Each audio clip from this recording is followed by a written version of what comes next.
Hi guys, welcome back to the channel. My name's Saffy Sprocket, and this week we are going to be reviewing my LoneRider MotoTent. Stay tuned to find out more.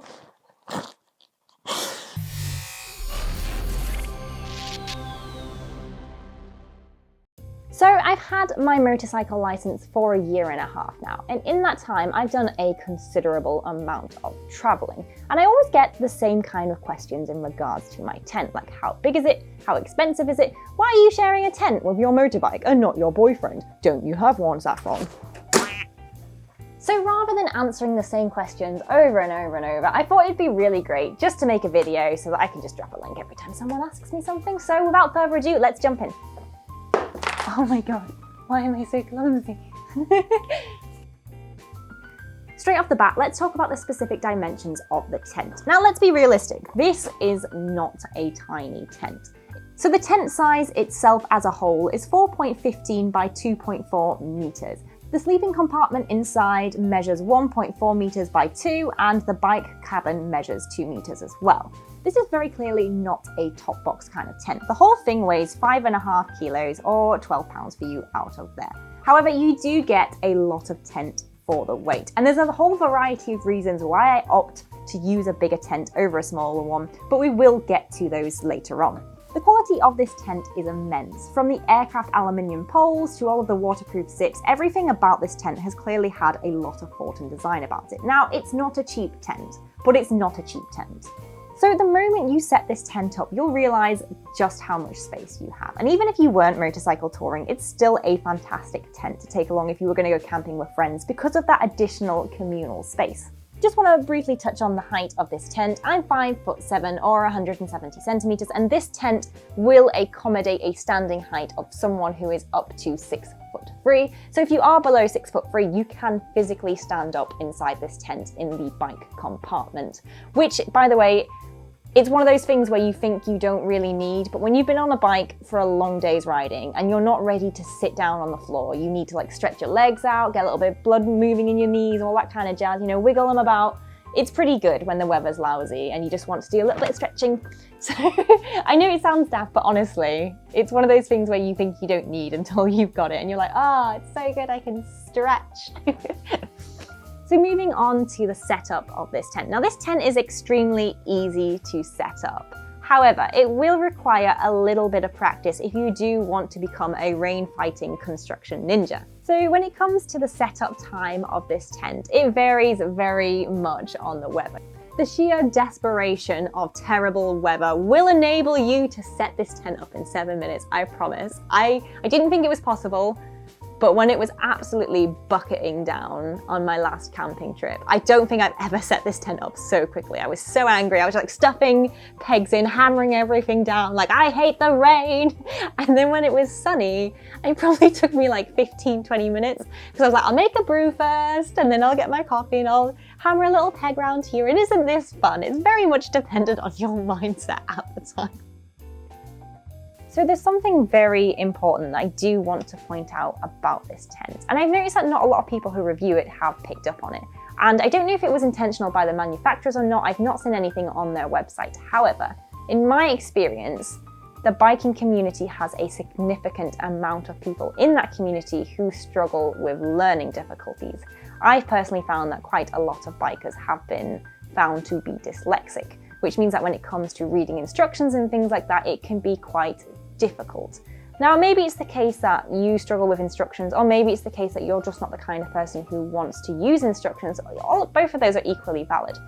But the thing that I really like about this tent is that you don't need to use instructions to use it because everything's color-coded. So if you do struggle with any kind of learning difficulty whatsoever, this tent will be a really good choice for you. So I just want to show you the tent poles. You'll notice that we have predominantly a large percentage of red poles and we have a small amount of black poles. Now, when it comes to setting up the tent, equally on the tent, there are 3 stripes on the tent, which are also color-coded. So when it comes to setting up your tent, all you need to do is connect the black poles together, connect the two red poles together, and then match them up on the tent. You don't really need to read. There's two red stripes and there's one black stripe. All you need to do is red to red, black to black. When it comes to positioning your tent, all you need to remember is that the odd stripe is the direction that your cabin will be facing. So when I went to Scotland last week, all I had to do was look at where the black stripe was and set it parallel to where I wanted my view to be when I woke up in the morning. Now, if you're thinking, oh my God, how will I remember which colour is for the direction of the tent? Well, it's simple, it's just the odd one out. You match the colours, look for the odd one out, and then face that odd colour out with the direction that you want to be facing your tent in. That's all you need to remember. After this, all you need to do is grab the red tent pegs and hammer them into the red tabs on the tent. It's literally just that easy. There's no instructions needed.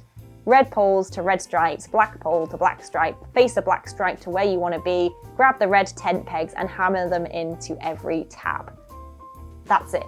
So if you are someone that, you do struggle with this kind of area, it's a really good tent for that. And I've noticed that no one else has really picked up on this, but it is a thing in the biking community. So little things like this do go a long way. Let's talk about packing up. Now, packing up this tent is a little bit more difficult than it is to put it together. And it probably requires a little bit more practice as well. The first time I went to put the tent in the bag, I didn't do a very good job of it. I still don't do a very good job of it. As you can see, it looks a bit like a stuffed sausage. My personal method is to take the poles out, take the pegs out, stuff it in the bag, and then just hammer everything in a giant mess. Works for me. Maybe you're very proficient at tent folding. I am not. And it was a little bit cramped to start with. The bag did eventually stretch the more I abused it. I can pack it up quite quickly, but it's still quite time consuming compared to the setup time. But that doesn't really bother me because of all of the amazing benefits that this tent has given me. So I can live with that.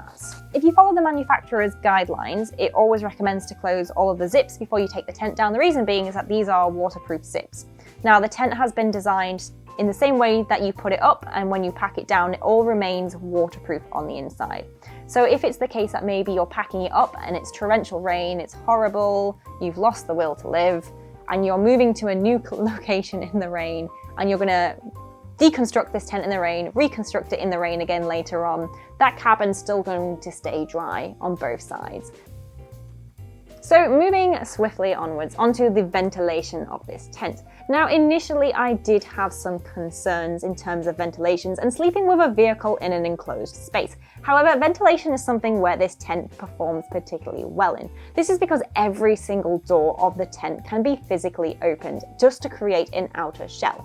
You can open every single wall of the tent to air it out. And on top of that, the cabin has built-in mosquito nets, so if it was a particularly hot night and you wanted to sleep watching the stars, that's completely possible. Now, when it comes to wild camping, I love sleeping with my tent wide open so that I can watch the sunrise and also the sunset. Now, what's really great about this tent is that it does have built-in mosquito nets, so I don't have to worry about any of those nasty bugs trying to eat me while I'm sleeping, and I still get an amazing view of the scenery as I wake up. It's also worth noting that the cabin does have a built-in ground sheet, so you don't have to worry about any dampness getting in from the ground. The tent does come with a second ground sheet which you can take with you. It's not attached to anything, you can just lay it on the floor in the cabin space, or if you're sitting outside, you can also, use it as a picnic mat. If it's predicted to rain, I usually carry that additional sheet with me, just because it's really useful once I got my bike out of the tent to have that dry, safe space to sort my stuff out. Maybe it's the case that I'm going through my electronics. I don't want to put them on the wet ground. I want to keep them out in the rain. So having that additional sheet that I just quickly throw on the floor while I'm sorting everything out has actually been particularly useful. But I don't usually take that sheet if it's predicted to be sunny all weekend, because obviously, I'm quite happy to put my equipment on the dry, grassy ground. It doesn't make a difference to me. But it's also, just worth pointing out.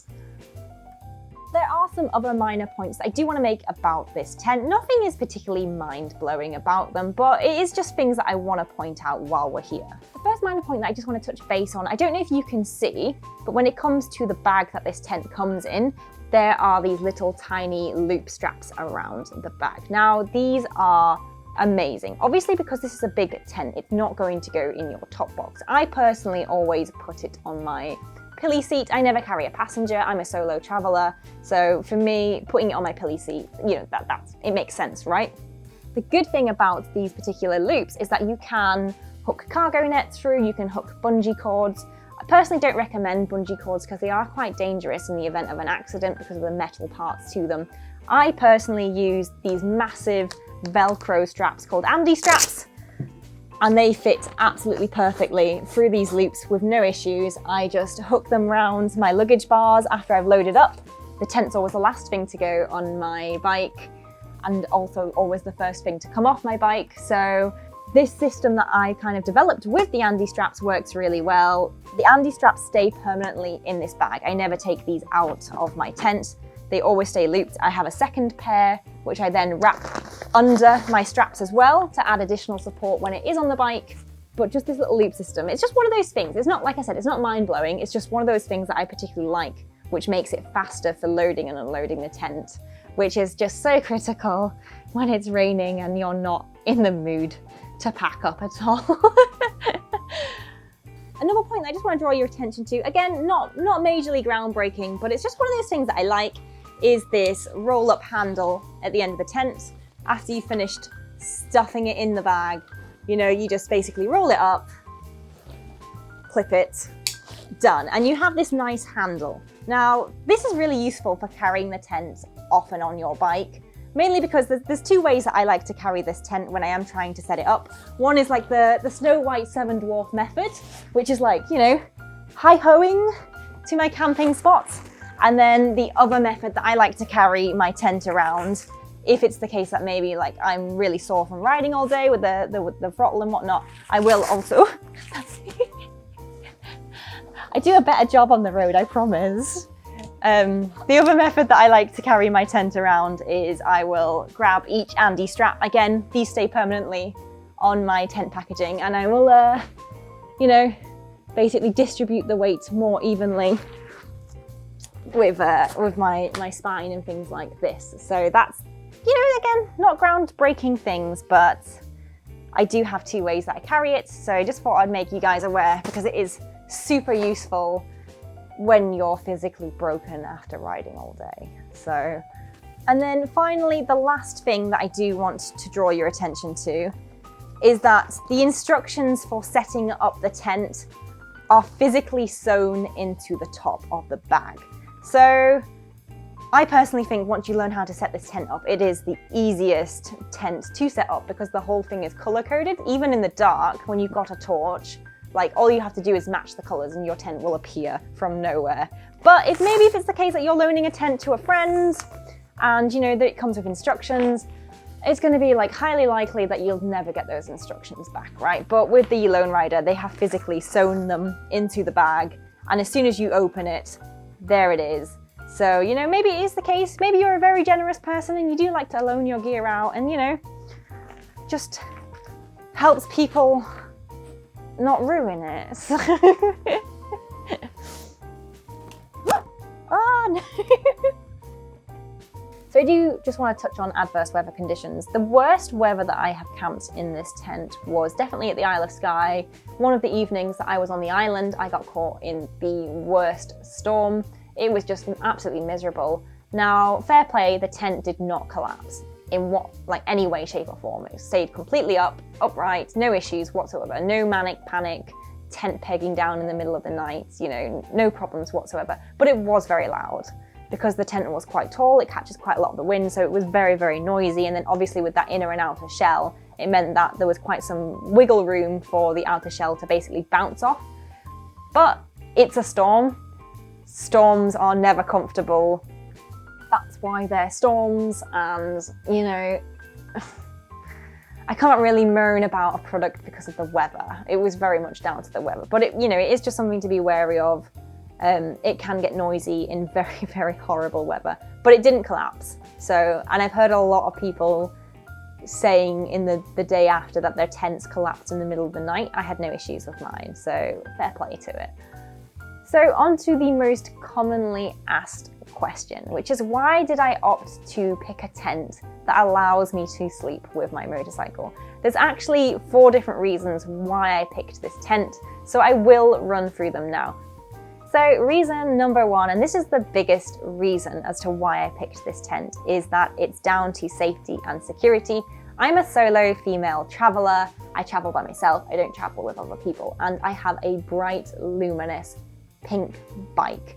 The idea that I would park a giant pink bike by itself outside of a tent in the middle of night is a terrible idea. I'm basically advertising that there's a single female inside a tent.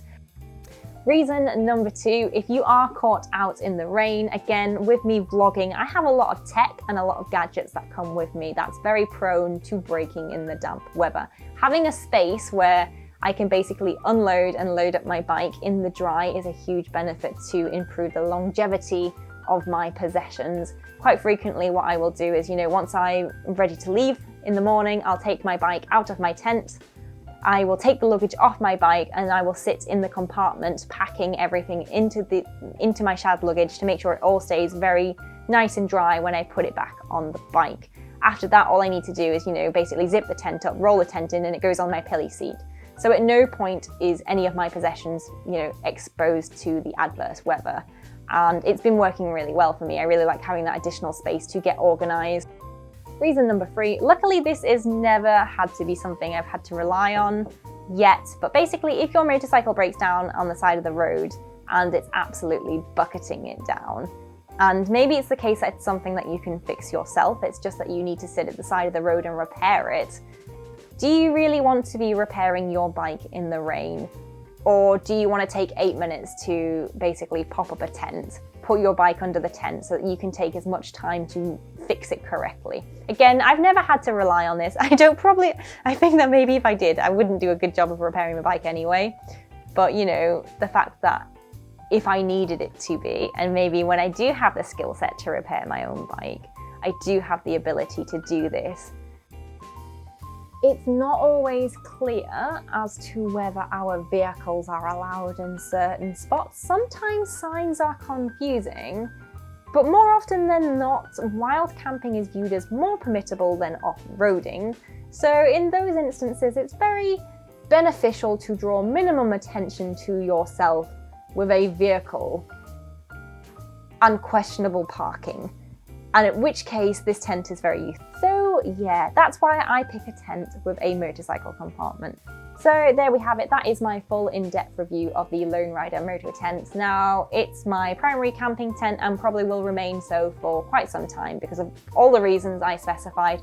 There's only really 2 instances where I'd really consider downgrading to a smaller tent, which would be like if I had a lone bike, which would protect my identity on the road, and if I was camping in a campsite where there was, little risk of being mugged, basically, so I wouldn't need to worry about my bike being on show. So there we have it. That is my in-depth review of the LoneRider motorcycle tents. Now, if you do want to see more great bike content, don't forget to hit subscribe. And if you want to help support the channel, I do have a sneaky Patreon link in the description below, where you can buy me a cup of coffee on the road.